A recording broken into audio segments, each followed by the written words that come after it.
Pam, pam, pam. Okay, so let's work. Welcome to That IT Show, the best show in the universe. Today I'm just being obnoxiously optimistic about some things. And depressed. And the reason, no, I'm not depressed today. It's Sunday. You got your fix of Formula One. Nah. I got a little bit of my sleep, so beauty sleep goes a long way. And this is the reason why I'm motivated to talk about motivation. That was a convoluted way to say what you want to talk about. Yes, so Okay. this episode is supposed to be about how to motivate yourself, but we are not going to go into details about how to motivate yourself to climb the Everest or the other. Why not? Because we don't want to turn into those guys who are holding motivation speeches, defining visions, goals, and eating low carb, high starch Before diet. low carb, I had a metaphor. Where are you going with this? When you said low carb, yeah. I'm going to get you out of here when you mention the avocado. So this is the. So I have a confession to make before we roll the intro.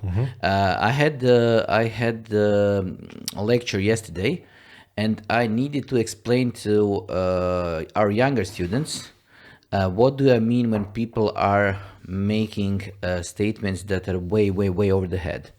And then I was mentioning avocado eating people. Okay. And suddenly I realized that some people may become offended by that. Okay. And then I realized that I don't care. So now let's roll the intro on that and let's get motivated.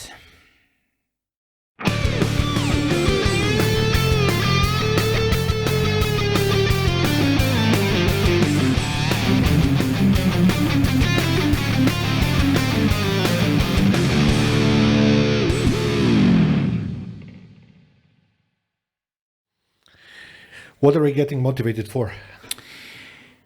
For one thing, what I want to start is the thing that I keep on repeating to people. I cannot make you learn.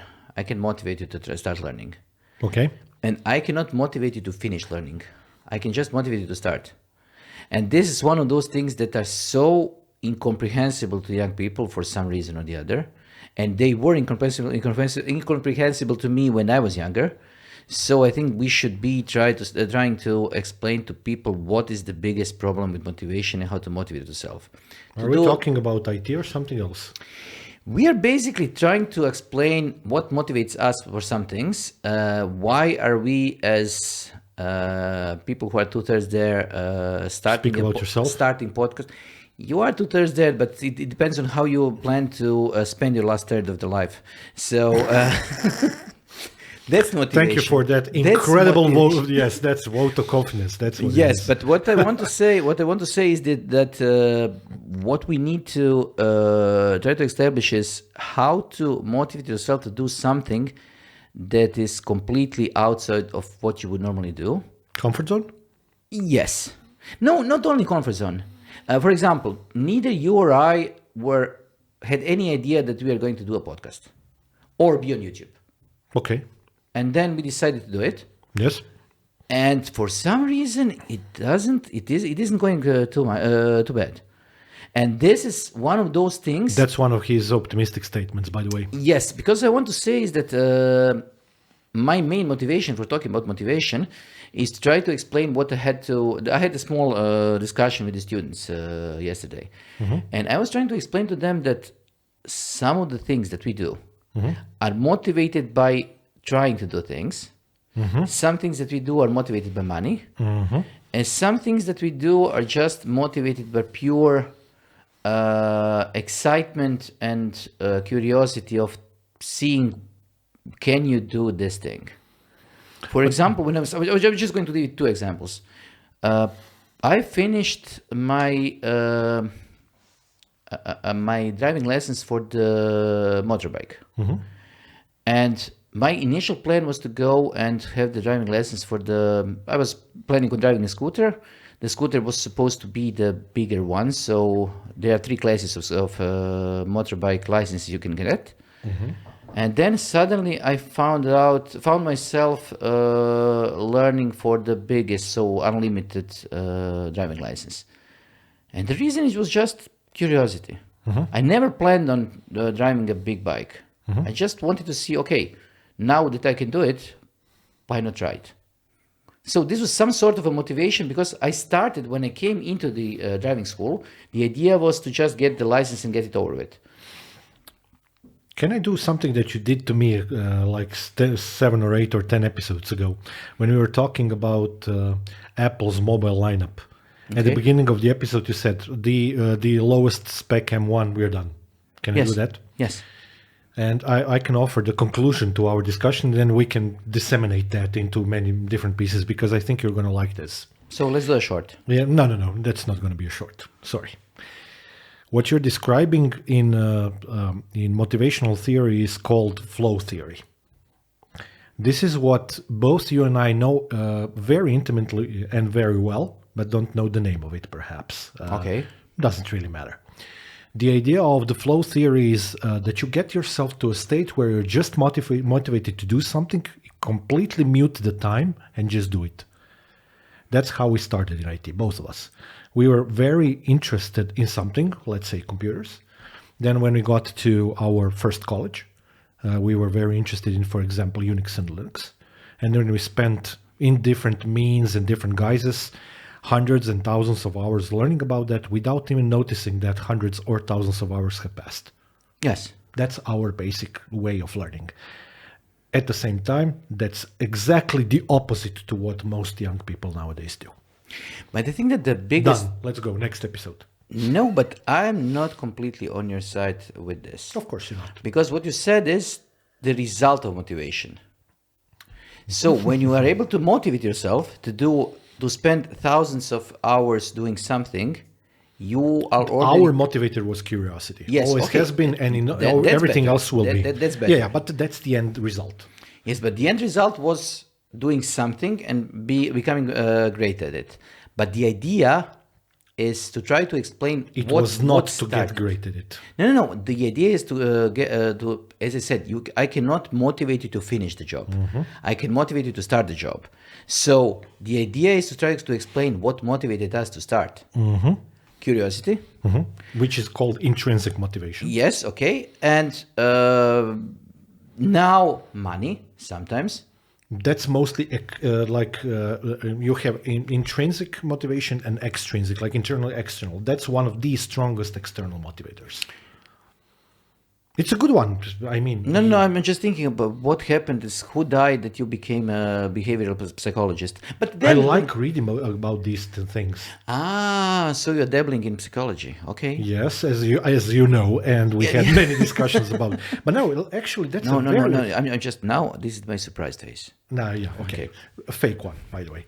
Actually, that's a very good point. And because that enables, let's say I'm going to explain something about myself, maybe you're going to find something to talk about on the topic as well.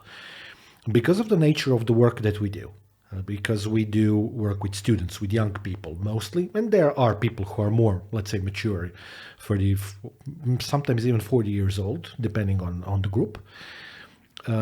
Our job is not only to, I don't know, if it's a Linux course and your topic is regex, it's not only about knowing the regexes and show 50 examples and do extended and regular, simple regexes and whatnot.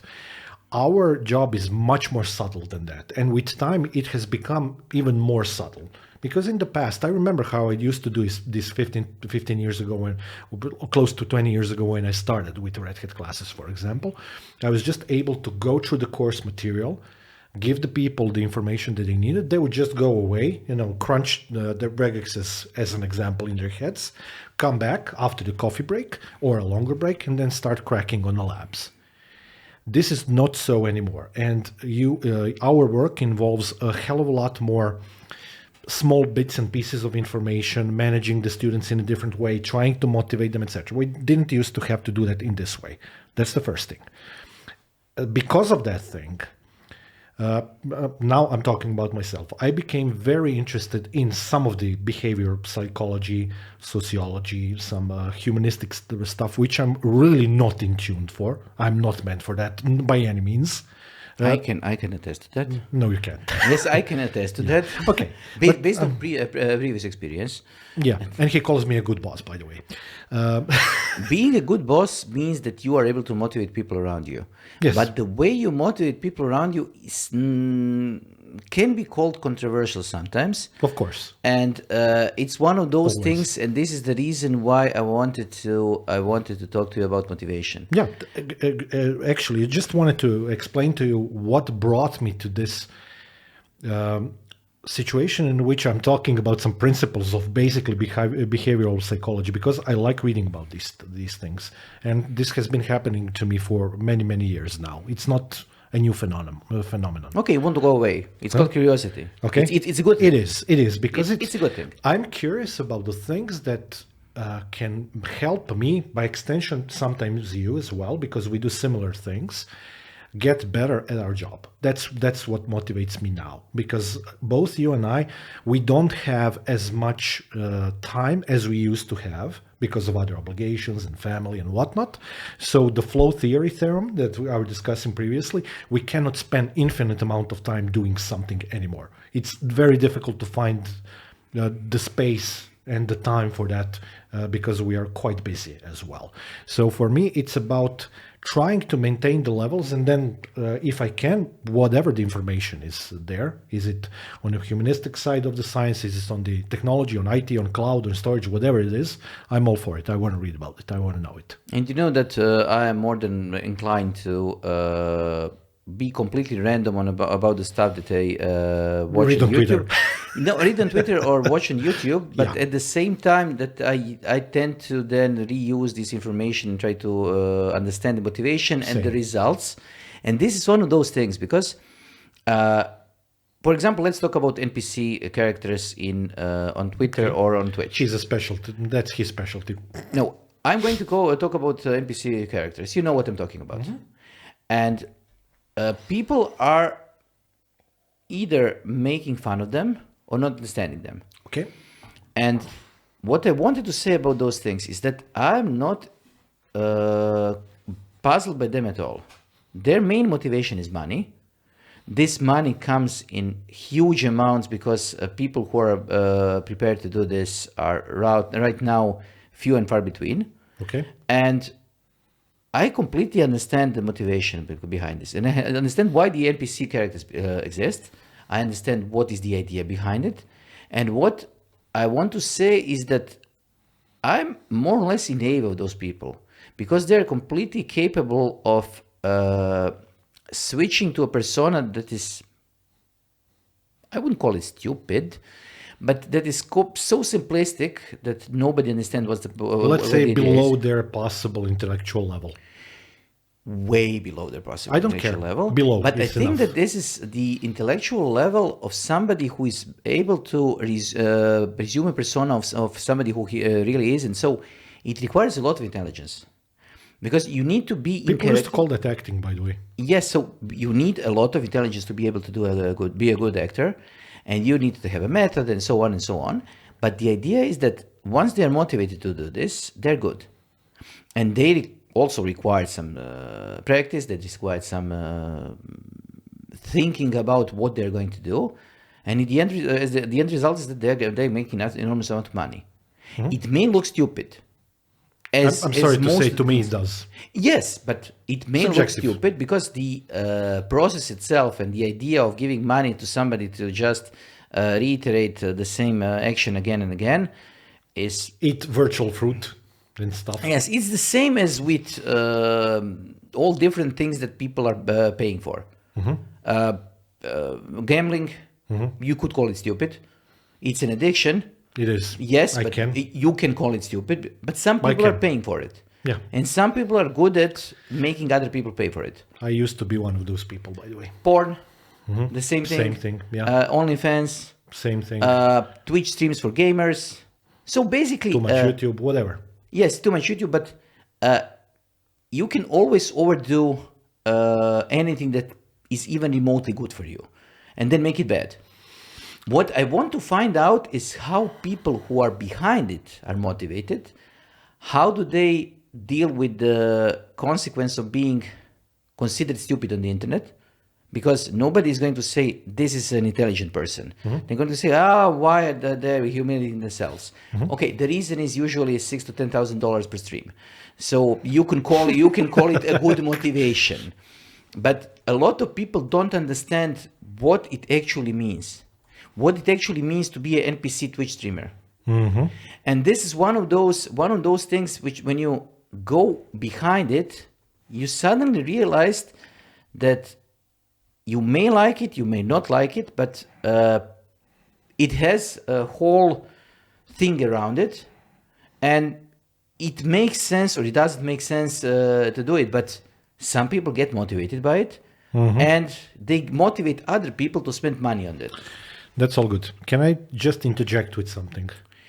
Yes, but I want to go to the previous thing that you explained.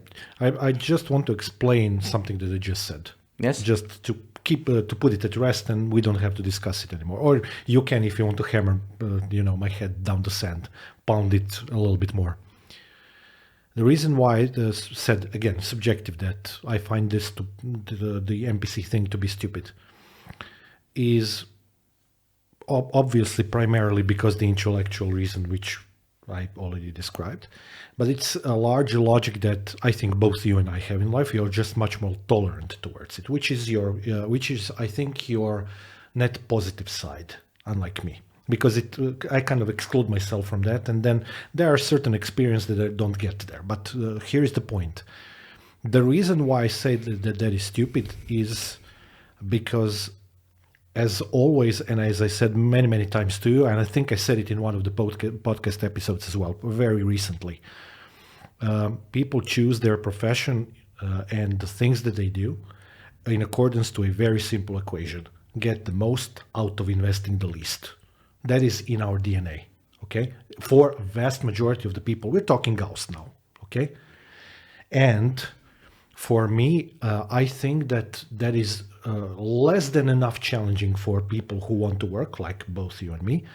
And always when I think about these sorts of topics, I remember the famous John Kennedy speech about going to the moon. He said, we choose to go to the moon and do these things not because they're easy, but because they're hard. I'm much more into let's do the hard stuff so that we can get greater rewards. And therefore if you want to look at it from the human perspective as well, get more pleasure out of it. Okay, but you are right now more or less saying two different things. People are not doing the things that is as simple as they can do it for the greatest reward. People usually tend to find a job that is going to be at least a little bit rewarding on the fun part. For example, a person who is good with cars and who wants to mess with cars is going to try to be a mechanic.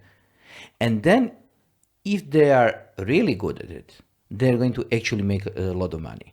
And this is one of those things where I'm completely agnostic towards what a person is doing. Okay. He can be a car specialist, he can be an IT specialist, or he can be, or they can be, whatever. There is a person on the internet, on YouTube, who makes a five-digit tables with 5-digit prices out of old wood. And this is something that I would never do, because I'm not that good in dealing with wood. But he does it, he likes it, and he created a job out of it. But I think that one of those things that you need to also take into account is that people, when they are dealing with other people, see if you are doing your job with some sort of motivation and some sort of soul, because usually we are dealing with the soul. The idea is that you got your soul into the job. This means that you look motivated. You look like somebody who can actually display some sort of emotion towards what you're doing, and then people get hooked on dealing with you. I think that at least in our lives, I'm not saying this as a general rule, okay? Because things now are different to when we were in college and when we started doing our first jobs. Yes. They are completely the opposite, which is why I want to say this. The precursory to getting yourself employed is not, at least in our case, wasn't the thought process that involved fun, I want to get this and that out of that. For us, we were already very, very focused on certain things prior to getting to the jobs. And this is what's fundamentally different today. Mostly people are not already very heavily I'm talking statistics. Okay, vast majority of the people are not that way today. I think it's to the detriment of them, but I think this is one of those things that happens to people who are motivated.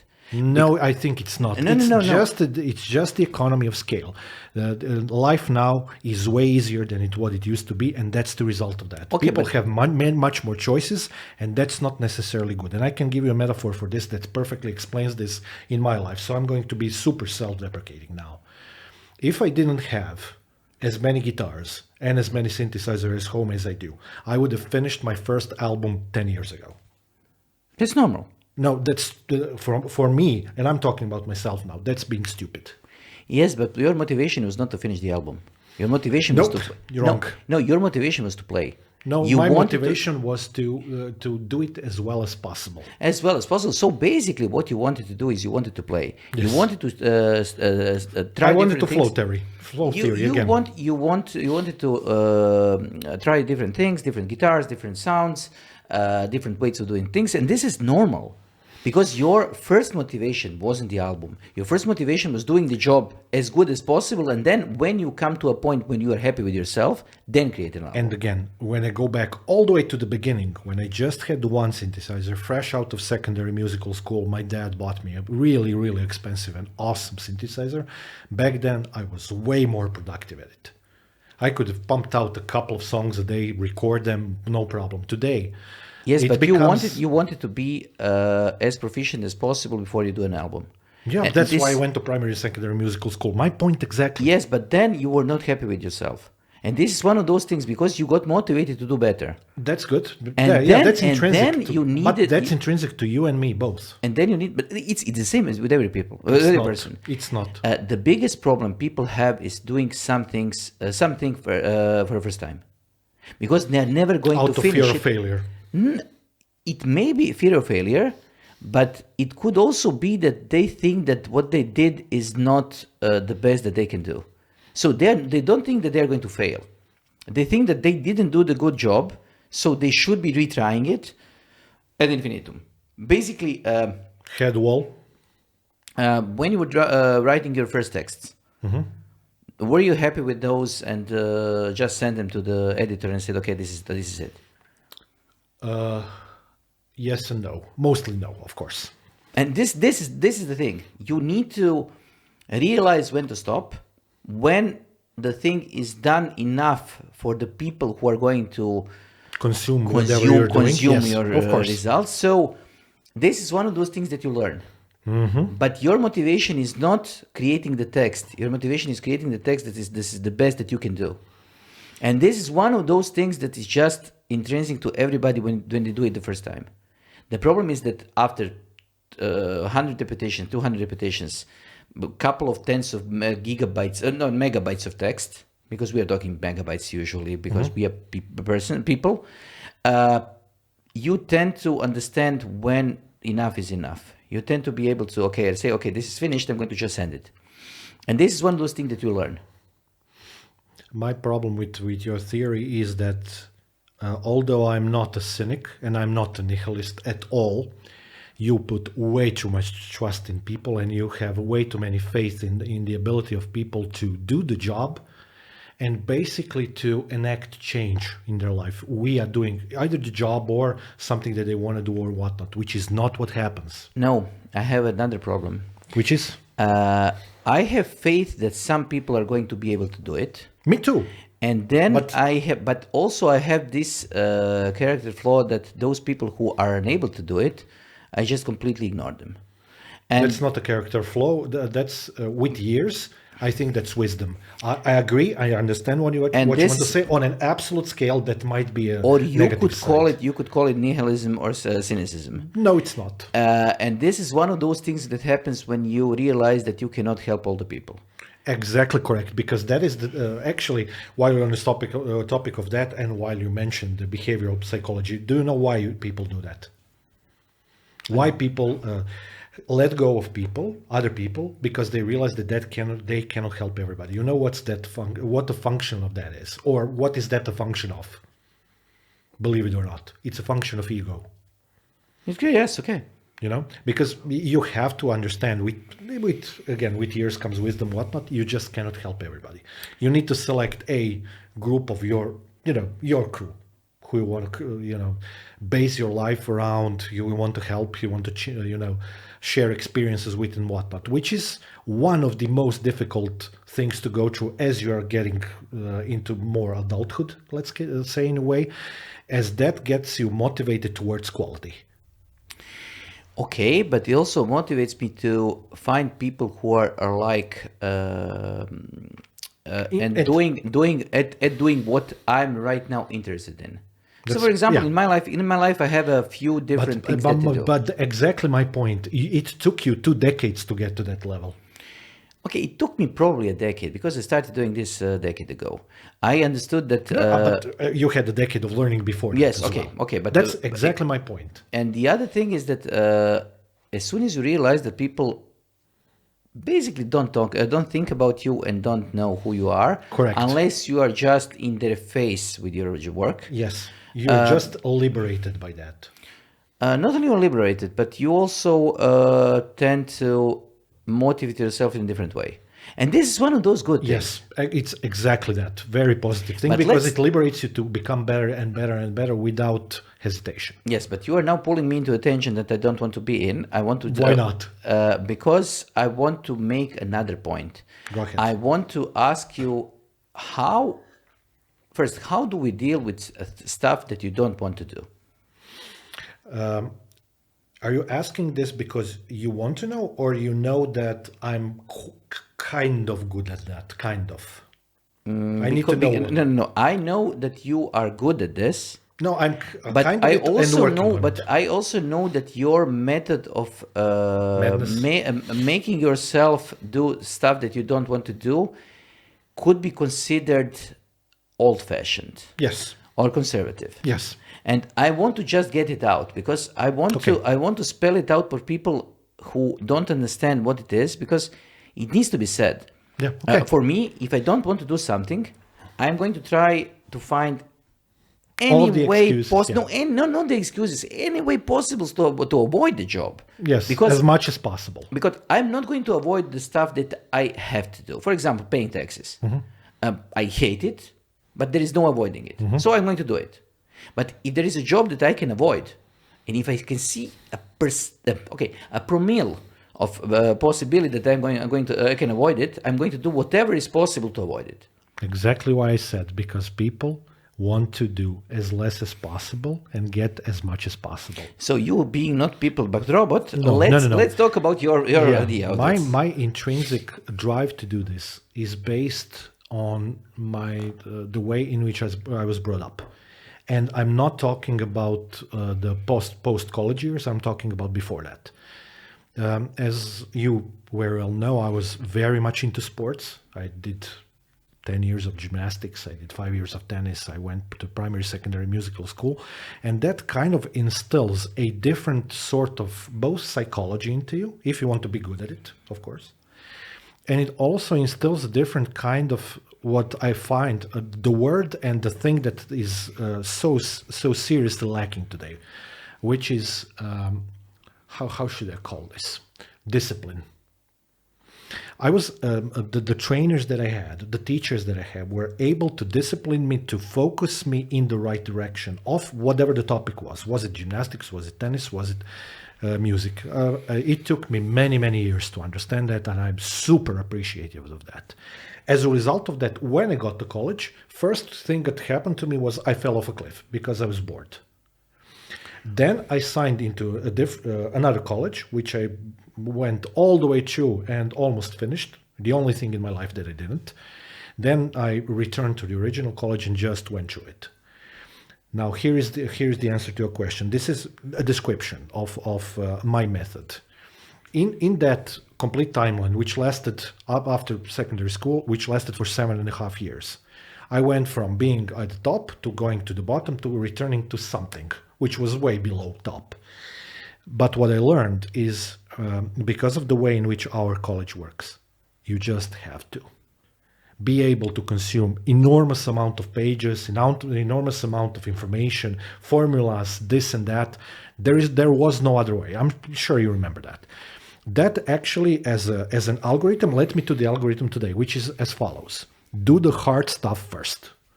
Whatever you don't want to do, do that first. That's what I do. And it's the only way that, and I'm not saying that this is a universal answer to a question, because it's not. That this doesn't work for everybody. I'm well aware of that, but it works for me, because otherwise I become the person that you described, without naming you, because I'm not saying that that's you. The person who constantly delays everything up to the last second. No, that's another thing. That's a character flaw that I have, but this is not. We are not talking. I'm not talking about but you. I'm talking about myself. I don't have a problem with this. Your problem is just the unawareness of time. That's it. Okay, but the other thing is that your problem is that you need to learn much more psychology before we can talk about this. But we are going to get to this. I love being condescended to. Please explain, Yes. Professor. Please explain. I want to learn. Not now. I'm just going to say what I do if I need to actually motivate myself to do something that I wouldn't say dislike, but I have no idea where to start from. Because sometimes you cannot do the hardest thing first because you don't know what the hardest thing is. So you have a goal. The goal is hazy. You want to learn, for example, you want to learn Rust. You know nothing about programming. You don't know anything about how Rust even looks like. You have some faint idea of what you're going to do. Okay, both you and me had to have some programming skills instilled into us. A lot of them, but yes. Yes, but I'm going to talk about some. Because if somebody asked you to do an application right now in, I don't know, C++, you wouldn't be able to do it. It would take me a couple of days to remember the syntax. It would take you a couple of days. For a normal person who doesn't have any background, it would take a couple of years probably, or a couple of months. Yeah, but again, practical experience. Yeah. So if I want to learn something new and I'm not interested in learning it, the only thing that I can do to motivate myself is to completely envelop myself in the same thing. So, for example, I would subscribe to podcasts about Rust. I would just start reading the Rust magazines, but not about how to do a particular thing. Just try to get accustomed to what is happening, and through listening and learning about different things in this example Rust, I would just say, okay, what are the things that are mentioned the most? And then I would realize what the things are that I know about, and what are the things that I don't know about. And then my curiosity would kick in. Because I want to know... You have to build up your curiosity towards the topic. Yes, and then I need my curiosity to be able to build up the logical structure that requires me to learn something. Thank you for admitting in the open that you are a child. Yes. I love that. Yes, I'm not saying that in any derogatory fashion. I love that because I'm exactly the same. But I want to be a child. Yes, of course. Because that's the only way in which you can start learning. This is the one thing, and the other thing is that being able to think about outside of the box is one of the things that a child can have. When you learn to become structured in any in any job, whatever, you suddenly become a person who is going to commit himself to doing something that may be okay, but also may not be something that is optimized. So maybe a thing that is it's basically procedures that you do to go towards a goal, and then suddenly realize that there are different ways of doing it. I'll give you an example. Algorithm, yet again. Yes. So Today I learned that chemists, when they need to do integral calculus, are not using mathematics. Okay. So when they want to create, they want to calculate what is the surface under a curve. What they do is they Integration of the first order. integration the first of the first order. Yeah. The normal reaction from you and me would be to try to break this down into a function, do the integration, that would be it. Yeah, which is usually simple enough. You know what the simplest way of doing this is? Okay. You take the paper, you write, you sketch the function, you cut the function Yeah. out, and then you weight, and then you create a weight of the paper Versus that, under the function. That's called engineering. Yes, and this is one of those things when I was completely flabbergasted because it works. Yeah, It kind of makes sense, it does. and it is much, much, much easier than trying to do hard math when it comes to something that's completely irregular. And it probably provides a better result. So this is one of those things when you think, Why didn't I think of that? Yes, we got taught that this is the way to do it. So do the math. They got taught you don't understand the math, so let's use the weights. Exactly why I so often say that when we were still in our first college, and that's what I was mentioning earlier. That's the way in which I was taught. We were taught to learn. The greatest value that we got out of our first college was we got to understand that there is a book, there's a topic, there is a book, there is a lab book, and knock yourself out. Which I'm absolutely with you is not the optimum way to teach anything back then or today. I'm completely with you on that. But there's another value out of that which only comes to you after a lot of time passes and you get older and a little bit wiser, not all that much. But you start appreciating that algorithm because it leads you to the most fundamental thing that is required for you to be able to learn anything, which is understanding that you don't know crap about something, feeling comfortable knowing that you don't know crap about it, and then saying, okay, now I can learn. That is the process of learning. But if you cannot have a feeling of, I'm comfortable about not knowing, I don't know, Java, or whatever the topic is, if you cannot get comfortable with that, if that's uncomfortable to you, you're already lost. That's my approach to the topic. Generally speaking, you ask me a direct question about my algorithm. I'm consistently incapable of using extrinsic values in motivation. So the salary, somebody's going to yell at me, I'm going to feel stupid if I don't know something. That doesn't apply to me at all. I'm all about the idea of that flow theory that I mentioned and combination with intrinsic, with time, with algorithm, with practice. That becomes an algorithm on its own which you don't need to practice anymore. It just becomes normal. You just continue reading and reading and reading. That's why I said a couple of episodes ago that knowledge is one of those rare things which is an excellent thing to have as a means to an end on its own. Knowledge being the only goal that you have. That's excellent. No negative side to that. And I'm very motivated in that direction. So which doesn't have to be normal, of course. So now let's talk about how do I think and how do I motivate some of the students to do something. Okay. Because you do it the same way. Yes. You don't know what I'm talking about right now. Don't say yes. Yes. Don't be a yes person. No. So what I want to talk about is how to make a thing positive. Okay. Because one of the things that you need to learn, if you want to make other people learn, is that you need to make them think positive about the topic. Whatever the topic is. The topic could be configuring Linux, configuring Windows, configuring networking, configuring whatever. I don't know, chemistry, whatever. So what you and me also always do is you try to incorporate in lectures some ways of maybe making people feel at ease, and then making them having some sort of a positive or a negative thought that is going to turn into a positive thought. And Yeah, So, we are both smooth manipulators in that self-deprecating way. humor Yeah. is one of those things. Of course, always a great breaker of any kind of ice. Being sarcastic towards people, and Works in IT always. then apologizing to them, and doing a lot of things that makes them think that, okay, this person knows what he's talking about. This thing can be interesting because he's right now not talking about it at all. So suddenly they are trying to be curious about what is lying behind the idea. And this is one of those things that people usually forget to do.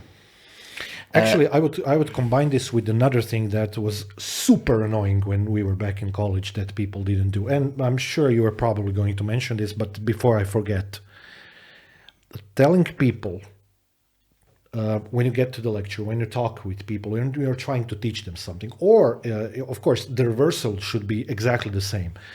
At the beginning of any kind of lecture, should spend 30 seconds, a minute or two, telling the students, the audience, why is this important to them.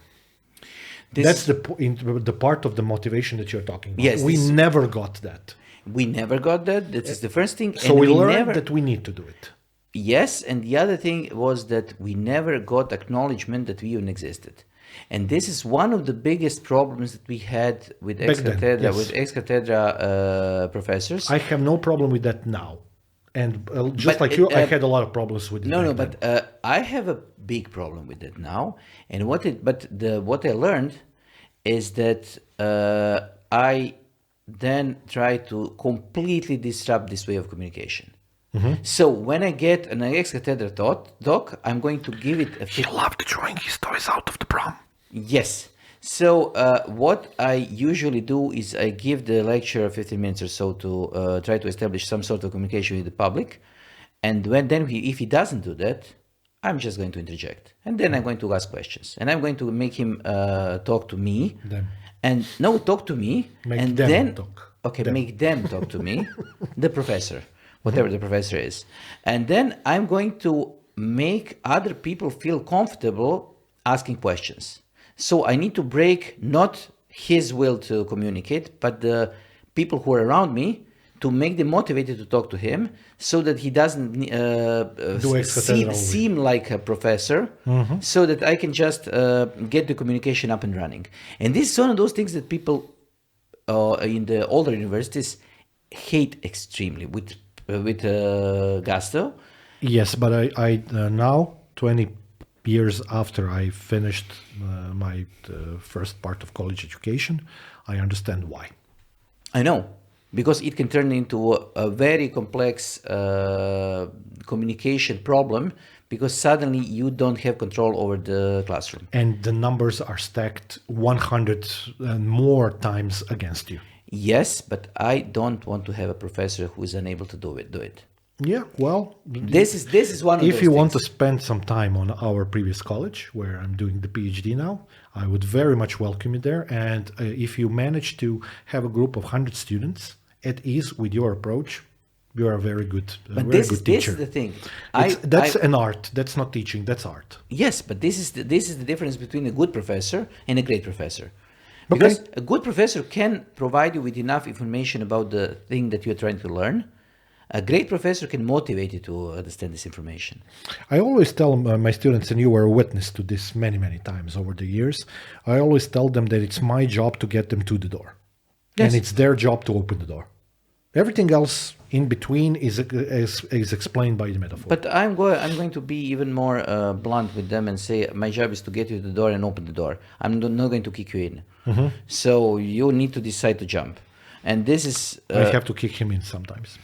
Yes, but we also have to kick you in. So this is one of those things that it's a give and take. It's a give and take, and this is one of those things why I keep up with you and do the things we do, because I realized, for example, let's start to get, I would say personal, but let's talk about our professional about our professional life.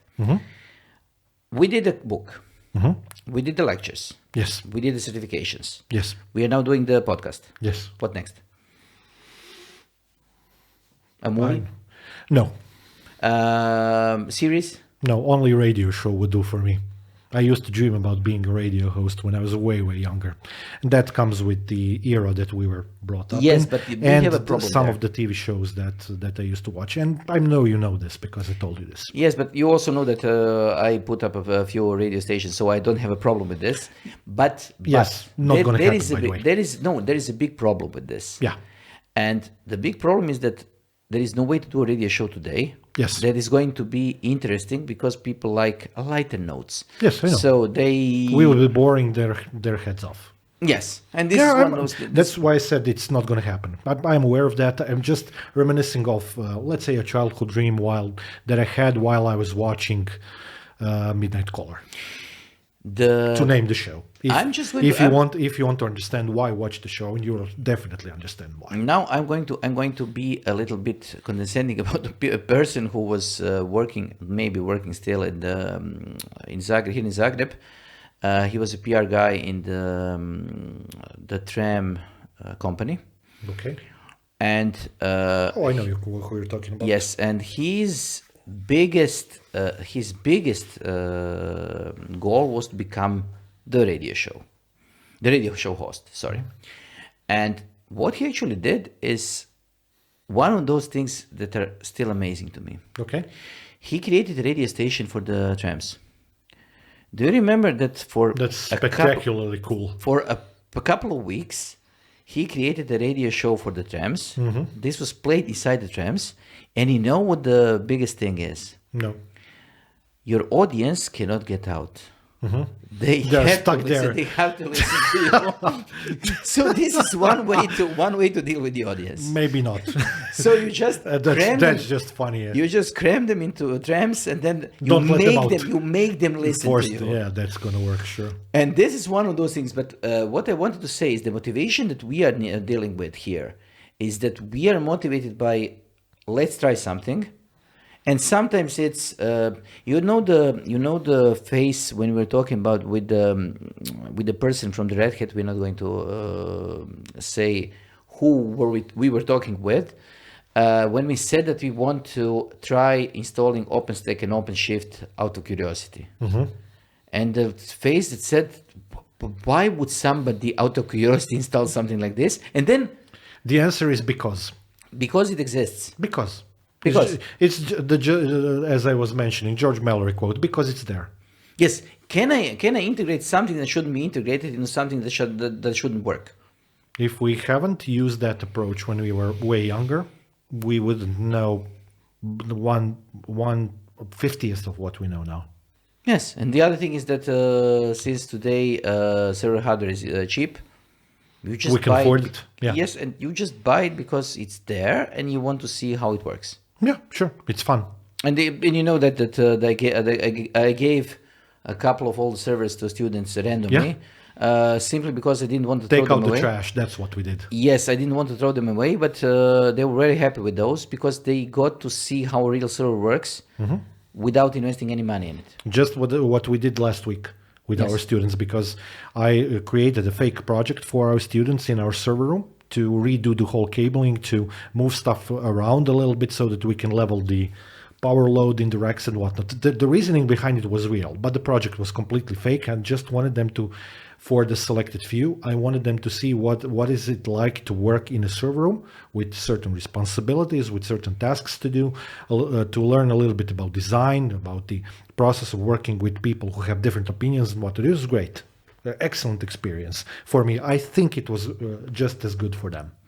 Yes, but the thing is that the way... And my motivation there, obviously, is to, because we are talking about third year and fourth year students. No, that's the group. Yes. Okay, I want them to see in real life how difficult of a task a design process for a simple environment can be, because it is. You just plug things in, and then when they don't work, you replug them, and then you end Yes, up and with you spaghetti. When troubleshoot till the end of time. spaghetti. Yes. Yeah, that's it. But Right. that's one of the ways to do it. But there, my point there was actually they're never going to see this unless we do it. At Yes. least prior to them getting some kind of a job that involves that. I don't want that. Okay, but let's not go into the education process, because this is a thing that we can do a couple of episodes on. We will. And my biggest gripe with all the things that I did when I was in college and when I was dealing with the old style college is that nobody told me that making mistakes is a good thing. They just said you need to do this correctly. Okay. And then they didn't. But you leave learned me. from that. Do you remember what you said in one of our first episodes? Yes. Somebody, you need to make mistakes and somebody needs to pay for it. That's exactly how Yes, algorithm but this is what I works. learned later. But that's not a bad thing, because Yes. now you can say that and people can hear it and they can correspond with it. They can I kind had of I had understand. I had a chat with a guy from a certain company a couple of days ago who said that the company is going to implement AI. Okay. And I told him the same thing that I told him when we were doing the AI episode back way then, that making mistakes is part of the process, and having somebody as an apprentice makes him understand what he needs to do, enables him to make mistakes, and to make mistakes that are not going to be expensive. And If at all possible. and then they realize that the problem is that they are going to create a department inside the company that is going to more or less eliminate apprentices. And that nobody can correct for the mistakes, and the mistakes are going to be extremely expensive, because suddenly what everybody is right now is doing is that they are saying that AI is going to generate solutions for you, and then you are going to check them and then say, okay, this solution works. This is like saying your car is going to have a fully autonomous driving, but you need to pay attention to it, and we haven't taught you how to drive. So you don't know what the problem is. You don't understand how the lights work, how to turn signals. The work, and so causality on. of things in life tends to be very important. Yes, and this is the thing that we are right now dealing with. We are dealing with motivating people to be able to work and still not being paid for it.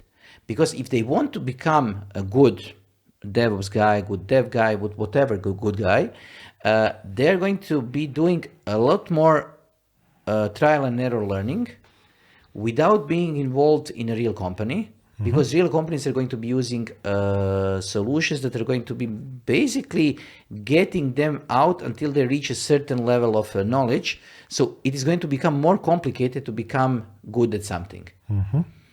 And the motivation is going to become a big part of it, because you're going to be demotivated by AI. Because people are going to say, I'm going to, the old adagio that says, Here you go. You are drumming up my drum again. I'm going to replace you with a small shell script. Exactly. Now I'm going to replace you with a small AI script. Exactly what I was saying earlier. People should. This is what sports tells you to do.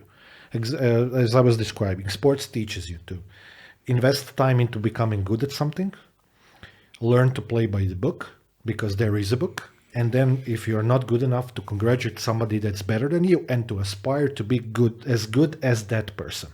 But as a part of that four-piece story, you get to force yourself to be better than yourself. And this is what people oftentimes miss as the biggest motivator that can push you the furthest. Okay, but you know the role of the catcher in the gymnastics. Catcher. So the person. You want to say that we had a catcher? Okay. I'm not saying that you fell on your head too many times, but not once, actually twice. Yeah. Okay. I So- remember when. So the role of the catcher in gymnastics, when you're doing something extremely dangerous, the role of the catcher is to understand what is going to happen and to stop you from doing the worst thing that you can do to yourself. So basically getting yourself killed. There is no catcher in gymnastics. Sometimes there is. Okay. Sometimes for a given things, sometimes there is. My point right now is that in order to be a person who is going to help you with this, so being a trainer that is able to help you, requires that person to be an expert in realizing what is going to happen. So Of course. they need to understand the entire process. They need to understand how the physics is going to go Every through. single stage of the process, Yes. where mistakes can be made and how to correct them. And right how now- to save somebody from making them. Yes, and the AI right now is saying we are going to have a person who is going to fix the problem if the problem arises, but he's going to be completely out of it and he won't know anything about the process itself. Or catch you. Yes. Yeah, I know. I'm with you on that as well, and that's not a good thing. Yeah, that's not a good thing. So the motivation for me is going to become, for the person who is right now going into education in the IT, and then in accounting, in economy, in whatever, is going to be not only how to learn to be good at whatever they chose, but also how to overcome the demotivation of the AI. And this is the thing that I want to finish with, is that I see that the problem that we're going to have is going to be how to explain to people how to motivate themselves, and then how to motivate them to expend even more time and money before they can reach a certain goal. Can I tell you how we, as professors, are going to measure that? And this is going to be way more fluff than rationality than you expect from me. Okay. You know how you can measure that? By the amount of times that an ex-student calls you or emails you with update about his or her life. Super simple metrics. But that's okay. No, that's not okay. That's way beyond okay. That's the best feeling that you can get as a teacher, because you've seen it, you've had it with a couple of our students, and you know the value of it. So that's actually, it can be, it's a little bit emotional metrics, but it's mostly actually something that can be measured via numbers as well. This means that they're more or less into the process right now, and they're staying inside the process. And this is something that is normal. And the problem is no, in our country that's not in counter this is not normal, but in other countries it's normal. It's being called a mentor, and the mentor itself is the person who you are not only obliged to talk to for 3 years of your life, but you're sometimes calling and saying, okay, my update is right now, I'm doing this, and this, because it's also creates networking and so on. We have a really sweet girl student from India who sends us emails from time to time. She she spent a semester here, and once or twice a year she sends us some life updates and whatnot. We enjoy these things. I think both of us really feel very good when things like that happen. Okay, but I'm not trying to make an appeal to the students that they have to. It's not that. It's just, do you see the value of the work that you put into somebody in a different light? Okay, but also the problem with specifically Croatia and the size of the community we have here is that you are inevitably going to run into your students probably a couple of times a year, and you're going to be able to keep up with those things that are happening in their lives just by talking to them. So they won't be obliged, and they won't be having any ideas of trying to talk to you because they know that they're going to run into you. And this is one of those things that we had when we were talking about the education. Somebody asked us, is it a problem if we are talking about, in this particular case, the Red Hat? And we said, okay, it's not, because there is only 2 of us right now here, and this is 50% of the people who are going to do the education in Croatia. And this is not because we are better than the rest. It's just because of the numbers. Because of the numbers, because there are four trainers for the Red Hat, and the 2 of us are trainers. Yeah. So the 50% of the trainers in Croatia are having a podcast on the internet. That's such a good statistics. I like that. Can I read you something that's going to probably make you want to smack me in the face? Because it is basically our way back to the original topic, while at the same time I'm admitting I'm drumming my own drum a little bit. Can I? Can you read me something that is not going to make me smack you in the face? It probably... It won't happen. So yeah. Let's enjoy the small reading of the... It's sure. I'm going to make it a little bit shorter. I'm going to remove some of the, let's say, more offensive you are words. expressly forbidden from reading from 2 things. First, The Art of War. No, I'm not Sun Tzu reading now. And The Small Prince. No. Okay. Le Petit Prince is one of my favorite books, but no. Yes, yes, and no. No. It's actually worse than that, much worse than that. The more things change, the more they stay the same. Okay. I'm not the first, I'm not sure who the first person was who said that. Doesn't matter. It's the sentence that best explains my tragic flaw, which is my inability to change. I don't think I'm alone in this. The more I get to know other people, the more I realize it's kind of everyone's flaw. Staying exactly the same for as long as possible, standing perfectly still, because it feels safer somehow. And if you are suffering, at least the pain is familiar. Blah, blah, blah, blah, blah, blah, blah, blah. The kind of thing most people wouldn't even notice unless they looked at us really close. That's when we notice the change, which thanks God they never do. But you notice it. Inside you, that change feels like a world of difference, and you hope that it is. This is the person you get to be forever, that you'll never have to change again, which of course is not true. Okay. It's actually from a teenage, let's say, show which was very popular 10, 15 years ago, which I happen to agree very much with. And when I said it's going to be drumming on my own drum, the first problem in getting people, people getting themselves motivated towards doing something is overcoming whatever the topic is, overcoming the barrier that they put on themselves, which is boring.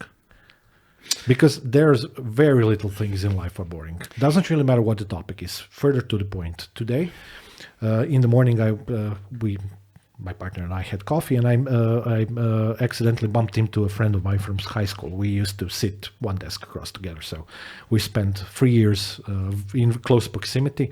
She went into education as well, and we have a lot of topics to basically exchange things to talk about because we're in similar business.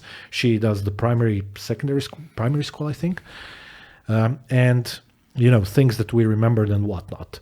But it was interesting hearing about her daughter getting into gymnastics as well and asking me for an opinion because she remembers I used to train that, and the motivation behind you fall down. You cry like hell because it hurts like hell when you hit yourself on some of the different elements, depending on what you're doing. And you have to pick yourself up and then repeat, while one, constantly, without stopping. At a certain point, you either say, this is for me, or you say, this is not for me. But whatever happens, every single time when you make the decision that you're going to try again, that is a part of the change that you make for yourself for the future. And that's a good change. This is one of those things. And the other thing is sometimes when you get older, you understand that you need to commit to making a mistake that is going to hurt. Many times over if it needs to. No. It doesn't matter. Once you commit to one mistake that's going to hurt, you're going to commit yourself to another mistake that's going to hurt. And you are learning. And you are learning from this. And this is one of those things that stopped me when I was much, much, much younger. Mm-hmm. Because I didn't want to get hurt. I'm talking about right now about things like playing airsoft. Excellent point. But the younger generation today morphed that into I don't want to lose. I don't want to be bad at something, which is completely wrong. Yes. Because if you want to commit to the process of learning something, for example, airsoft. Mm-hmm. If you want to play airsoft, you are going to get hurt. Yes. You are going to fall, you're going to get hit, you're going to get hurt. And you're going to have to wash yourself, you're going to have a lot of these side not effects. Paintball, airsoft. Airsoft is even worse. Yeah, I know. And the thing is that when you commit to it, it's nice. Mm-hmm. It's fun as hell. Yes, but you get hurt. Yes. And that's part of the fun. It is. And for some people, getting committed to something like this is the most complicated thing that they can do. Yes, while at the same time learning to roll with the punches is one of the most rewarding things in life. Because, for example, there is also a problem committing for paragliding or parachute jumping and so on. I don't think I'm a person who would parachute with no reason, mm-hmm. because I don't see myself as doing this. Mm-hmm. But at the same time, I don't see myself as somebody who is going to, do the paragliding thing or that, because I think that getting her there, It's not fun. it's just not, the result is not fun. Correct. I can agree. learn how to paraglide, but why? I just don't have this idea and want to be in the air alone. And so why getting myself hurt to learn something that is not going to be of any use to me, because I'm not the person who's going to go somewhere and just go into fly. You perfectly summed up a very unpleasant conversation that I had with one of our female students 2.5 years ago at the height of the Corona age, because she told me that she has to try everything in order to know what to do. Yes. You just described exactly the opposite process, which is what I told her that she should employ. Ask other people, get books, read about it, think for yourself, analyze rationally whether or not something is for you, because you will know, at least for some of the things that pop up into your mind, whether or not you want to do them or not. Randomness of thought of doing things is not any kind of pursuit of success. But it's not just the randomness and thought of doing things. Do I want to achieve the final goal? And what is the goal? But do I want to achieve the final goal? For example, if I want to learn how to fix cars, I know I'm going to hit myself on the hands. I'm going to Break a few fingers. break a few fingers, probably have some injuries, whatever, random injuries. I can get those injuries also by learning how to weld, by learning how to Be a ballerina. do something with wood, or do whatever manual work I'm doing. Correct. Am I interested in welding because I want to do something, or am I interested in the process of learning welding? If I'm interested in the process, okay, fine. If I'm interested in the result, yes. But why would I hurt myself and then give up? So that doesn't make any sense Yes. to me as well, because I don't have it in my algorithm. I just keep on, heading as the wall until I get it right. Now, the last two things that I want to say. The person who said the change is the only thing that is constant was the Heraclitus. So the Greek. Some of the later writers repeated that more than a few times. And I Let's want not to- talk about Werther. And I want you Get to put one blog entry from CGP Grey, a guy from YouTube, that is called "I Have Died Many Times." That is a little bit dark outlook on what we are trying to say now. Because what he said that the thing is that when you go to sleep and then when we wake up, you are a different person the next day. Okay. So basically every day you die. And then you resurrect rebuild yourself again. And then you rebuild yourself because you forget some things, you rationalize some things, and you become a different person.